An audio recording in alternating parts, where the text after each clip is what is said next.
Oh hey there, my name is Control for Days and I'm a Magic the Gathering YouTuber. This past August, I played in a huge charity event and made it all the way to the top 4 with my favorite deck, Black-Green Yawgmoth.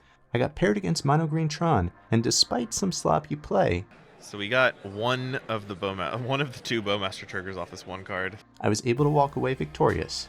Was I lucky, or was I good? I'll let you decide. Alright, so we got a little mulligan happening here. Maybe a mulligan to 5 for the Tron player. Not unusual for Tron. No. And a pretty good leaning Tron hand. Looks like 2 unique Tron pieces, a Chromatic Sphere, and a Ancient Stirring to try and get the last piece. Mm-hmm. Yeah, one of the classic, I'm going to have to dig for it, but I'm going to see a lot of cards to be able to do it. Right. We're going to see what the 1-drop here is going to be from... I'm feeling a Mana Dork. Mana Dork would be probably the best thing that we could do here. It's a lot more strong than a Young Wolf. Yeah. 1/1 beaters in the face of Tron is, you're going to need a little more than that. Yeah, Tron was the boogeyman back in the day for everyone playing their Tarmogoyfs. Okay. And that card did like 4 or 5 damage a turn. I don't think Young Wolf is quite going to cut it. Right. Basic Forest here. I'm a little sad when the players don't do the accepted, fetch land shortcut. Yeah, just put your card into play, say what you're getting, pass the turn. Pass the turn, yeah. We gotta have some time to shuffle here. So we're gonna go ahead and play our land. Looks like we've drawn a Sylvan Scrying. Very ideal. Yeah, so that's the white bordered tower. I wonder if all the towers are white bordered, just to find them easier. Right. Or if that's just, some Tron players do like playing with 12 unique Tron lands. Yeah, that's fair. You gotta add some sort of flavor to it if you're gonna do that. Yeah, and finding the Sylvan Scrying and not having to dig for the land is gonna be really good here, because now with so many colorless threats in the deck, we're gonna be able to use this this other draw spell to kind of dig towards impactful cards and not just lands. Yeah, I don't know if Randy has a spell rolled up already, and Brandon is go ahead and casting a Wall of Roots, just developing mana. Very good against one of the premier threats that Tron has, which is Karn Liberated. Right. Karn Liberated comes down the play and Stone Rains you. You're like, oh, well, I've got, 2 mana now. What do I do? Yeah. Yeah, really going to try to develop the mana so that we don't just get kind of shut down too quickly by a Karn Liberated. Ooh, and another play. A Boseiju on the Tron land. So this breaks up Tron for the next turn. Okay. Yeah, definitely one of the things that Tron has kind of had to learn to fight through here, and probably the reason why they are more oriented towards kind of like a slow Tron is Boseiju. Boseiju is just really good at, saying, not quite yet. I'm not ready for 7 quite yet. When they printed so many good colorless 4-drops, and your opponents are also Boseijuing your lands left and right, you've got to adapt. You can't just mulligan to 5 every game to try and find your 3 lands. Right. But another Sylvan Scrying. We've got plenty of Tron selection here. Yeah, gonna go grab another Urza's Mine, which is the same one as previous, so not a unique arts. Okay.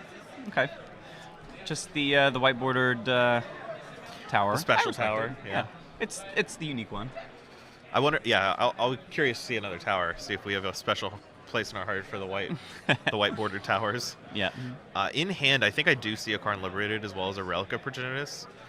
And it looks like the Relic is coming down. We're going to come down with the Relic right now. Just going to go ahead and start developing out these draw spells.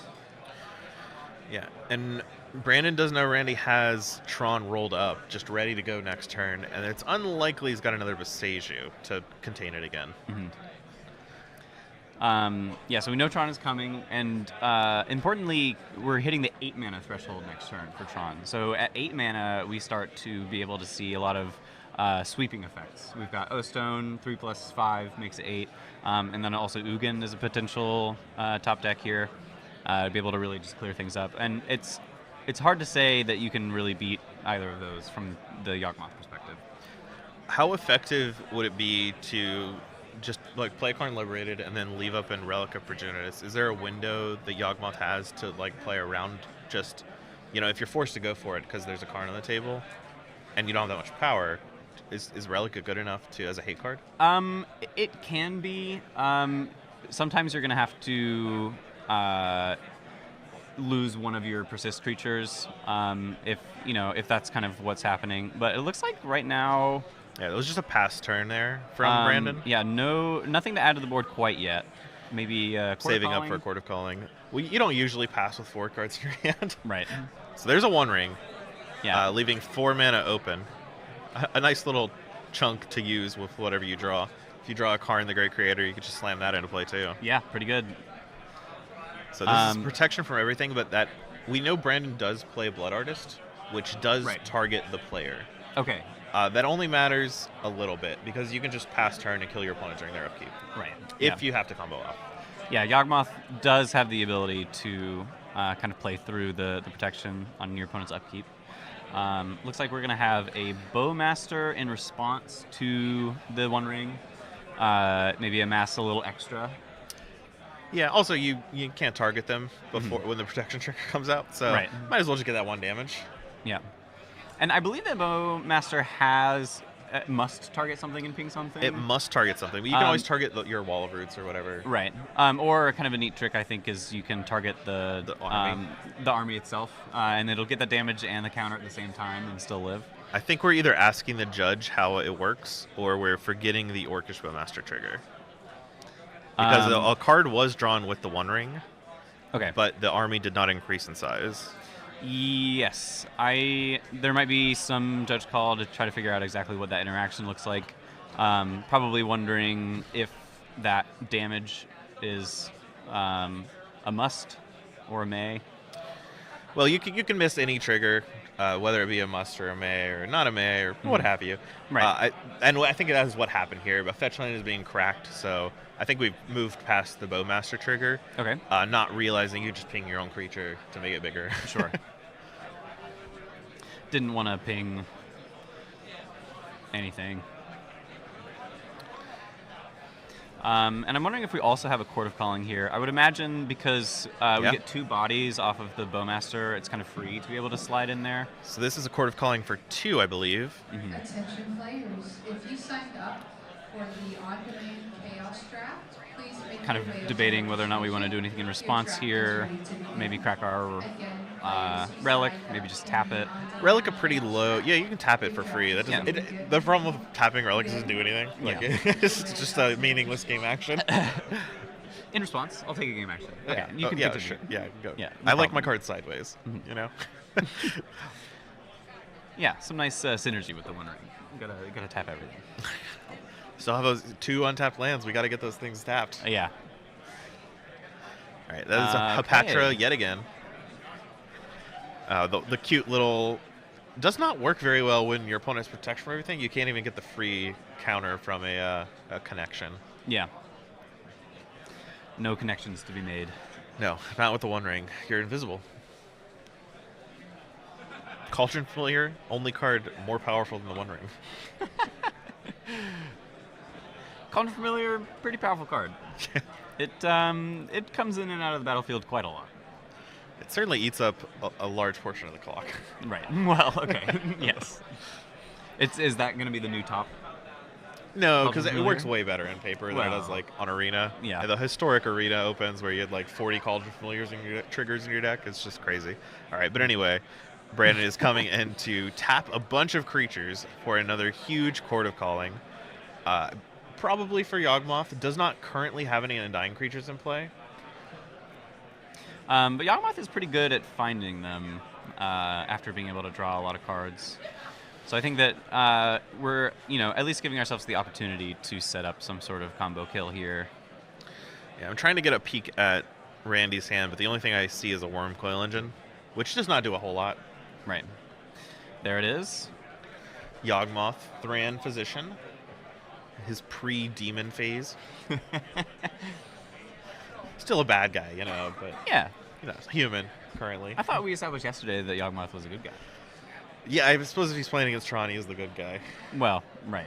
Yeah. In the lore, though, Well, okay. Yeah. So sacrificing the army token to put a -1/-1 counter on the Delighted Halfling, which will trigger Hapatra to make a bug, I think. How does Hapatra prevents -1/-1 counters, or just no? It's whenever triggers off of one. Whenever a -1/-1 counter is put on a permanent, maybe just a creature. Yeah. You make a token. Okay. And I'll look up what kind of token that is, but it's a 1/1. I know that for sure. I believe it is a 1/1 Snake with Death Touch. With Death Touch. Ooh, a powerful creature coming into play. All right, we're gonna try again. Maybe sacrifice this snake. Yeah, we can start putting a counter on Hepatra. The neat thing about the new mana dorks you play, like Delighted Halfling, is you do get an extra 20 of toughness for this scenario. Right. When you're kind of just digging for undying creatures. Seeing what we can draw here. I think that we did find. Was that a undying creature that I saw? Yeah. And we're just leaving the snake on the battlefield and sacrificing it each time. Yeah. So sack the snake, get back a snake. Wall of Roots has got 2 -0/-1 counters and 1 -1/-1 counter on it. Right. Yeah. Gotta distinguish these counters because they're a little different, especially with the Hepatra on the board. Not a ton different for Wall of Roots, but a little different. A little. So there's number 2, -1/-1 counter. We're just trying to draw cards. We're taking some damage. Any undying creature really gets us going because you can do so many things with just one undying creature. You can play it. You can start sacrificing your other. You sacrifice that, draw a card. You sacrifice your another creature to remove the +1/+1 counter from your undying creature. Right. But there is still a relic in play. Yeah, and that that relic is really threatening to. I like this. Casting Endurance for free, targeting Brandon. It is going to be sacrificed after. If Relic goes off, it'll be sacrificed afterwards. Yeah. If Relic does not go off, it won't be sacrificed until before. And I'm wondering, actually, if we want to use this opportunity to put just a lot of -1/-1 counters on it. Before no, that's what's happening. Yeah. There's a lot that we can do with this body while it's floating on the battlefield. It's floating on the battlefield briefly. We're going to be able to put a lot of counters on it, draw a lot of cards, and then potentially tap it to convoke a spell. We have access to convoke for 2 right now, I believe. 2, which I don't know how effective that's going to be in terms of advancing our combo, but all right, looks like we're not going to bother with that. We're just going to just kill the Endurance. The Endurance is down. You still go to get the snake token when the Endurance gets the last -1/-1 counter, because it was put on a creature. Yep. Down to 10 now, so currently potential for 10 more draws. What did this Endurance target? Are we like floating an Endurance trigger somewhere, or are we just like opted out of it? Yeah, that is an interesting question. I don't know if that one is one that you're allowed to just forego. I mean, like every trigger, you can forget about it, but it is up to 1 target player. So it looks like it resolved, and it's just going to the bottom now. And it looks like, it was still floating when the Endurance itself went to the graveyard, so we're just going to go ahead and shuffle it back in.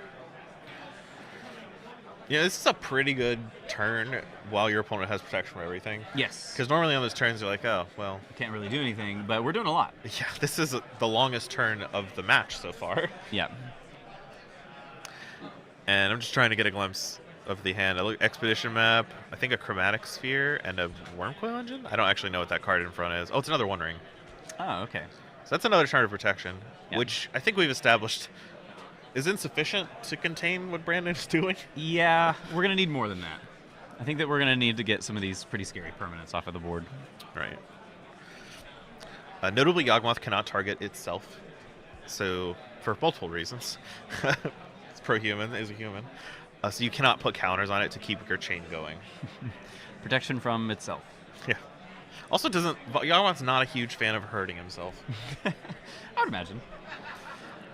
Looks like we've got a couple of options here. I don't know if we have access to 10 mana quite yet for this Ulamog. No, but there's an Expedition Map, and that will grab another tower. Right. So Ulamog looming. That is a way to get Yawgmoth off the board. The question, though, is going to be, is it fast enough? A tower drawn off of this Urza's ring, the One Ring, would put him to 10 mana. So Randy would be able to cast the Ulamog at that point. Mm-hmm. We're seeing another pause here from Brandon, wondering if we're going to do another Flash and Bowmasters, a Court of Calling, something before these cards resolve. Right. Yeah, I think that we do have access to something like a cord for 2. So we could, or just a natural bowmaster. Just another makes sense as bowmaster. well. So that's going to be 1 damage, 1 army, and then when the triggers resolve, a bunch of damage coming at Randy's face for 2 cards and 2 bowmasters. That should be 4 damage and a 5/5 army. Right. That's a lot of counters you can distribute onto that army. That is, yeah, definitely a lot of damage. I mean, we know that there is another ring in hand, so we are going to have 1 more turn of protection. Which that ring coming down now. I don't think it really matters. Like, you're kind of forced into it because of how Right. many creatures Brandon has on the battlefield. Yeah. But it doesn't do a whole lot. I think that really the only thing that you have keeping yourself alive right now is this relic. Yes. I think that the relic is, we already have the Hepatra in play, so I know that, as soon as we find multiple creatures with Undying, we're going to be able to power through and have infinite triggers, essentially. So we got one of the 2 bowmaster triggers off this 1 card that was drawn. Right. just kind of, seeing where this triggers stick. Yeah, It looks like the second Urza's Tower is white bordered, so I think that's the special little flavor there. Okay, excellent. I like it. Also, black bordered Urza's Towers are expensive. Yeah. They really are. All right, we've got probably just going to hold up this mana here with this relic. Yeah, it kept you alive last turn, so might as well run it back. Yep. Force Brandon to have just a critical mass Right. of ways to play through. Which the you can relic. do. It doesn't take a lot of Undying creatures. All right. Brandon untapping with a full grip and 10 life to spare. Yeah. Chances are we're going to make it to Randy's upkeep and then not much further. A Blood Artist would be spectacular just to make the card drawing free. Right. Shieldred's similar, but so expensive. And one of the cool things about Tron, cool things, Tron's a cool deck, is that any Oblivion Stone or Ugin, the Spirit Dragon, Right. cleans up the entire board. Just everything. And you have to respect it. So Yeah. you can't just pass turn and try to play this long game against Tron. It's not Yeah. going to work. Yeah, I think that we're really going to be looking for some sort of kill here. Some considerations with these forests. And we are currently, this is the semifinals. Yes, so we're in the top 4 right now. Yeah, this is the top 4. Got good old Tron versus new kid on the block, Golgari Yawgmoth. Really a modern card. It's 1 card, but, still kind of new in the context of Tron is in the table. So there's an Eldritch Evolution sacrificing I didn't catch what, but it's gone now. To grab a Blood Artist. And yeah. this is kind of what I was thinking. Right. You go ahead and sacrifice your token, grab a 2-drop. Now this Blood Artist, a little awkward currently because the One Ring is in play. Right. So you can't target your opponent right now, but it does make your card draw free, and you can try to go off during your opponent's upkeep. Yeah. But you need a target in order to gain the life. So that's a bit of a problem right now. Right. So on the upkeep, we're going to be able to start, having draining triggers go on the stack. But see if we need to do any more setup before that happens. Stranglegeist is a big one. Yes. This forces the relic pop, and you can also play it slow. You can sacrifice your other creatures before you get to put the Geist in the graveyard to draw up to try and find a Chord of Calling. Because Chord of Calling will finish the deal. Should seal the deal here. I would imagine we don't really need much else here. All right, so here is... Oh, we're cracking the relic now. Okay. Before we can die, we're just going to go ahead and draw this card. Get we got one more Bowmaster counters on the trigger. Bowmasters. We Yeah. have 2 more, technically, but I don't think it's... One of them is hidden by the Yawgmoth, and I think Right. Brandon keeps forgetting about it. Yeah. And I imagine that we're doing that because we know that this relic isn't going to be enough on its own. So before we're going to the Randy's turn, or during the upkeep, we're stopping it. We want to get this Strangler guy so we can start going. And now we're explaining how that Blood Artist works. Right. So that's going to drain a life. basically just making you lose a life. And you can sacrifice 13 creatures here. You're going to win the game. So this is an attempt to draw now Warping Whale. Probably with the Undying trigger still in the stack, we're Yes. like, now is the time that I need to find something good, something interactive. Yeah, and we're explaining the whole deal right now. One trigger from the Blood Artist on the stack. We're responding to the One Ring by sacrificing a Delighted Halfling, putting another counter on the zombie token, and we have enough creatures and snakes with the Blood Artist to make this lethal board. This is just lethal. Yeah, I think that all these snakes are just going to slowly take all the +1/+1 counters off of our massive army. Yeah, we have a lot of orcs in that army. Even failed to conscript a few, but it's going to be enough to kill. Right. Because once you run out of orcs, you start sacrificing snakes to kill your other creatures, and that'll be even more damage, and you're dead here. Yeah, and we just need, 12 sacrifices? 12 sacrifices, plus the one on the stack, plus the ring trigger. Right. Yeah. Because even if Randy draws these 2 cards, the ring trigger's still in the stack. We haven't lost 1 life yet. And we're going to end up losing 2 life because we've tapped it in response to the trigger. Right. So even if Randy ends up, drawing an answer at the end of the stack or whatever, and goes to 2, draws a Warping Whale and finishes the Blood Artist off, it's too late. The damage has been done. All right, now Randy's been convinced. He says, all right, yep, I see it. You got me this time. Yeah. We're going to try again for game 2. Very clean kill by Brandon. Yeah. Yeah, we were able to, not do any damage on those couple of ring turns, but get the setup necessary to kind of create this inevitable combo. Yeah, that's the thing about the Yawgmoth deck, right? You're not really, you can kill with combat damage, we've seen it, but you don't have to very often. And the turns where your opponent one rings you, instead of doing anything else, you're just building up a board to kill them once they don't have protection from everything. Right. And there's only a very slim margin of decks that can interact on the upkeep. Right. Yeah. Okay, so both players sideboarding now. We do have deck lists, so we're going to be able to get a little sneak peek on what they at least have access to. Looking at the Tron sideboard, I'm kind of looking at what seems to be a pretty standard Karn sideboard. Yeah, got bunch of one-ofs. A bunch of one-ofs, 2 Haywire Mites, something that you want to board in some matchups. Not this one, I don't think. Probably not this one. I don't think that there's going to be a lot of targets for that. I could see Oblivion Stone if you wanted just more density of turn 4 Oblivion Stones without relying on Karn. Not as crucial on the draw. Karn into Oblivion Stone is definitely one of those pretty mana-intensive plays. Right. And, this combo that Yawgmoth can set up can happen pretty quickly. So I could see wanting access to just like one more. I mean, that one was turn 5, right? Right. And that was with 2 layers of protection from everything. Just kind of waiting. Yeah. Could have been a little earlier if the One Ring had been a Karn the Great Creator. Yeah, and let's see if we can find this other deck list. Brandon's We've got Yawgmoth deck list? Yeah. Number 7 seed. So we see these Elven Courses that we saw last time. Not for this matchup. No. That's definitely probably only a consideration for the Rakdos decks that are trying to trade 1 for 1. We do see, however, there's Force of Necromantia? Vigors, Necromantia as possibilities. Necromantia is possible. Do you not like Force of Vigor? Force of Vigor, I think, is certainly a consideration. Collector Oof, I think, is really strong to bring in. Stops all the spheres and stars. There's completely. a lot of artifacts that we want to be activating from the side. And it's a creature, so it fits in very well to your deck.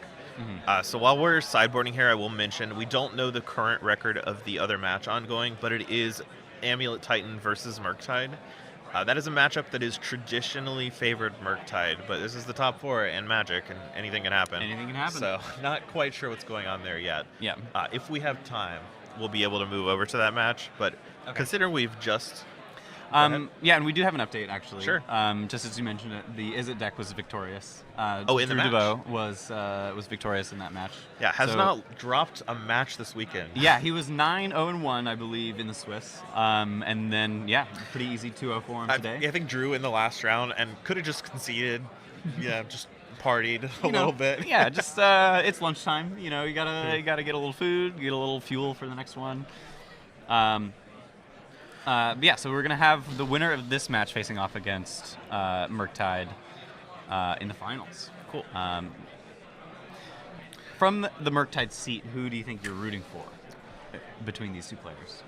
I am typically rooting for not Tron if I'm playing a blue-based tempo deck. Sure, yeah. You do have Blood Moon, so there is some play. The problem with Blood Moon nowadays against Tron is it's a good stopgap, but it does not KO them by any means. It's not like so. Their deck is not all 6s and 7s and 8s and 9s anymore. Right. There's so many 4-drops. And if you Blood Moon them and they play a 1-ring and then they just play more cards, unlike Yawgmoth, Murktide is one of those decks where they play a 1-ring. You're not dealing damage in that turn. Right. Period. You're setting up some more creatures maybe, but you're not getting in for your shots you need to in order to close the game out before Tron can overtake you. Yeah, you really need that kind of two-piece pressure into interactive stuff, which is a deck can do. But so if I'm Drew here, I am watching this match next to me, and I am cheering my heart out for this Yawgmoth player. Up a game already, feeling great. Yeah. Let's go Yawgmoth. Let's feeling good. Yeah, things are looking up for Drew. All right, looks like we've got a mulligan consideration here. I think that we're seeing a 1-lander here with a halfling. What do you think of that kind of keep? On a 7-card hand, which I think this is, I'm not positive. Yeah. I don't tend to keep hands that kind of need to get there. You need to draw specific cards in order to keep playing the game. I just want to toss those back most of the time.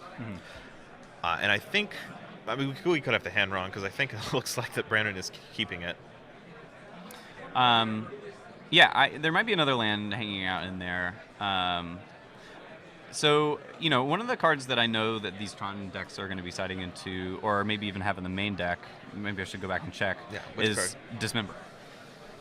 Dismember is one of these cards that Tron has access to for early disruption, and if we're really relying on our 1-mana creature to live in the face of, so it looks like there's 1 Dismember and 2 Warping Whales. Yeah, and 0 removal spells on the sideboard. The sideboard Right. is straight up 15 artifacts. Right. Yeah. We came to game with Karn. Yeah. Karn is equipped. We can do whatever we want with Karn, but we're not doing our sideboarding. Yeah. All right. So it looks like we did have a keep. Action has started. Ignoble Hierarch the turn 1 play after the mine into nothing. That's usually, I'm actually pretty scared usually when my Tron opponents play nothing on turn 1. Right. Because I would say 70% of the time they just have natural Tron. They just have it all. Yeah. Definitely depends on how far down the Tron player mulliganed here. I see a power plant. Yeah. I didn't see a tower, especially since they're white-bordered. White-bordered and stand out a little more. They're really what you want to be looking for when you're looking through your deck list. Yes. Yeah, they've got a Warping Whale, though, which is actually good. Okay. I think it's a strong consideration here, too. Yeah, and we see it. Yeah. Randy goes ahead and kills the Ignoble Hierarch, putting that in the exile zone. So kind of setting them back a little bit on mana, trying to keep them away from Yawgmoth as much as we can. I think that maybe the only second land we have is Beseiju, so definitely a little awkward one to have to play. Normally you're going to want to hold that for the Tron lands, but no third land yet. Randy is going to play the Chromatic Sphere and cycle it to try and hit here. I think may have drawn an Ancient Stirrings. No, Beseiju into Sylvan's Scrying. That's even better than Ancient Stirrings. There you go. So there's Tron all rolled up. Yep. And unfortunately, on the play as well, going to be much harder for Brandon to come back from. Yeah, and we see Brandon has already played down the Beseiju. Had to do that in order to develop as much as he could that turn. So we know that Randy has a Karn liberated in hand. Yeah. Big old Papa Karn. Is Karn. there any? I mean, we've got 4 permanents in play right now on Brandon's side. What are we looking to do this turn to mitigate that? So I think that we're looking at Yawgmoth this turn. Sure. I'm wondering if it would have been better to develop a couple more creatures on the board and then go for Yawgmoth next turn. And kind of the reason for that is if there's going to be something like a Karn liberated, Karn's going to be able to come down and just target the Yawgmoth immediately. Brandon's just saying, hey, here's my Yawgmoth. Next turn, things are going to get really bad for you, so you better have something right now. Here's my big Karn, and let's get rid of Yawgmoth. Oh, let's get rid of Overgrown Tomb. I think that we're going after Overgrown Tomb, and the reason for that is that we also have this Dismember. Okay, Yeah. that was a good one. So we've got this Yawgmoth covered with the Dismember, so we're just more happy to kind of set them back on lands. So now Brandon only has 3 mana available. A Chord of Calling does not do much right here. Can chord for 1, but is pretty ineffective. But we're just going to play a Stringergeist, classic haste creature, Yeah. and kill the card. Haste is good against Planeswalkers. Yeah, that's what Questing Beast has it. the Planeswalker killer. Exactly. Okay, so we've got another land drop here. Looks like another Tron piece. And Ooh, last Sylvan card is a Scrying. Sylvan Scrying, so not grabbing another tower, it looks like. Maybe one of these were utility lands. Yeah, it looks like Beseju was the choice.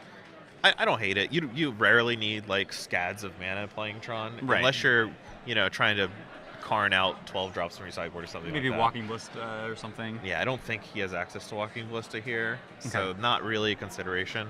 Got it. But Beseju is just a kind of catch-all answer. Even if you don't expect your opponent to really have anything, you might as well just grab it. It's safer to have it. Yeah, you can go to Pivoting Needle if they have that. You can grab Elven Chorus, I guess, if they boarded that in. Yeah. So I think that this game is turning into just kind of a race against the top decks. Yeah, for both players, really. Right. We don't have a lot of pressure from the Yawgmoth side, but we do have, 3 points of damage a turn is what I'm looking at here. We know that the Tron player doesn't have any gas right now, but any single top deck could change this equation drastically. Yeah, Oblivion Stone, Ugin the Spirit Dragon, these are cards that are huge game changers that completely decimate Brandon's side of the board. Yeah. I think that something like an Ugin off the top of the library would just prompt a concession immediately. Sure. Don't want to keep playing on with 2 lands in play and nothing else? Probably not. Okay. I wouldn't. But hey, I mean, you're This is the you're top in the 8. 4. You have infinite time. Right. You're in the top 4. You're just kind of happy to be here. You're on camera. It's a good time. I'm happy to be there, but I also want to win, Wow. Yeah. So Brandon makes an attack with Stringergeist and puts down a Young Wolf. Okay. So completing the aggro trifecta of these random undying creatures. Beat down. All right. The card was drawn very stealthily by Randy, but it's just a Warping Wail for the Stringergeist. Okay. That does take it out, does not undie back to play. Cutting the amount of pressure in half here, which is pretty good. Cuts the draws from a Yawgmoth chord as well. If Right. you were to chord for Yawgmoth and have 2 undying creatures, that's pretty scary. And there was no attack from the Halfling last turn, indicating to me that we do have something like a chord I here. know there is a chord in play, or in Okay. hand currently. So we're going to Beseju the Overgrown Tomb. Interesting. Just going to grab a Swamp now, or another Overgrown Tomb if possible. Probably. I don't have to play 3, so Ooh. just Swamp. Going for the swamp. Hard to play 3 Overgrown Tombs when you're also trying to play Filter Lands and Nourishing Peat Bogs. Right. Peat Lands. Nourishing Peatland. So we've got the swamp, but no chord quite yet. I think that we're just kind of waiting a little bit, seeing if we can chord for a little more. 4 counters on the Wall Roots. It rarely gets up that high. Yeah, that is a lot of counters. And just past turn, indicating, what? I've got Chord of Calling here. So here's an interaction question for you. We've got a Well Roots on 4 counters. Sure. Can we create a mana and tap it to convoke to cast a Chord of Calling? I would honestly, and that is, I think, a Karn the Great Creator. It's very ugly, but I think I think that's what it is. Yes, I believe that is the Great Creator. It's going to come down minus. Look through the sideboard, see what options we have. So I don't actually know the ruling about Wall of Roots. I would, if I were in this situation myself, I would ask a judge. Yeah. But I do know in how Convoke works, you need to activate mana abilities first and then tap for Convoke. Okay. So But possibly you can do it. During the announcement of a spell's casting, Yeah, I don't think creatures die. is there state-based actions checked? I don't think so. Yeah, I think you are allowed to do it. Everything in my brain tells me you Yeah. can do this. And it looks like I think Brandon knows it too. Yeah, Brandon is confident in his play. And so we do have a judge watching this match, and Yeah. this is the thing. If I were a judge, I'd be like, "Oh, that seems weird," right. and say something if it was wrong. No, yeah, I believe that that's how it makes sense to work to me. So, Right. yeah, we got the Yawgmoth coming out. So a bridge was chosen. Ensnaring Bridge. Yes. And Snaring Bridge was chosen to just kind of like lock out all of the attacks. However, Yawgmoth is able to kill without combat damage. I think it mostly saves the Karn, is what it does here. Right. It allows you to Karn for another card while having some marginal value. And I like that play because while, you know, Court of Calling for Yawgmoth is kind of worst case scenario for you here, this at least gives you the opportunity to find something like an O-Stone next turn. And we didn't have enough mana for the O-Stone to be able to pop this turn. But here we go. We're at 16. I think, 2 Undying Creatures. I think Brandon is demonstrating the loop here. And there's Court of Calling. That should be the kill. Just grab a Blood Artist and win the game. Shows Blood Artist is not in hand. Right. Possibly plays it out for the camera. Would have just cast the Blood Artist from hand if it was there, and that would have been Yes. fine as well. And that's picks it. it up. Yawgmoth. Yeah, Yawgmoth Taking it takes down. So now I'm on my way to the finals. Will I LUCKSACK my way to a win there as well? Stay tuned.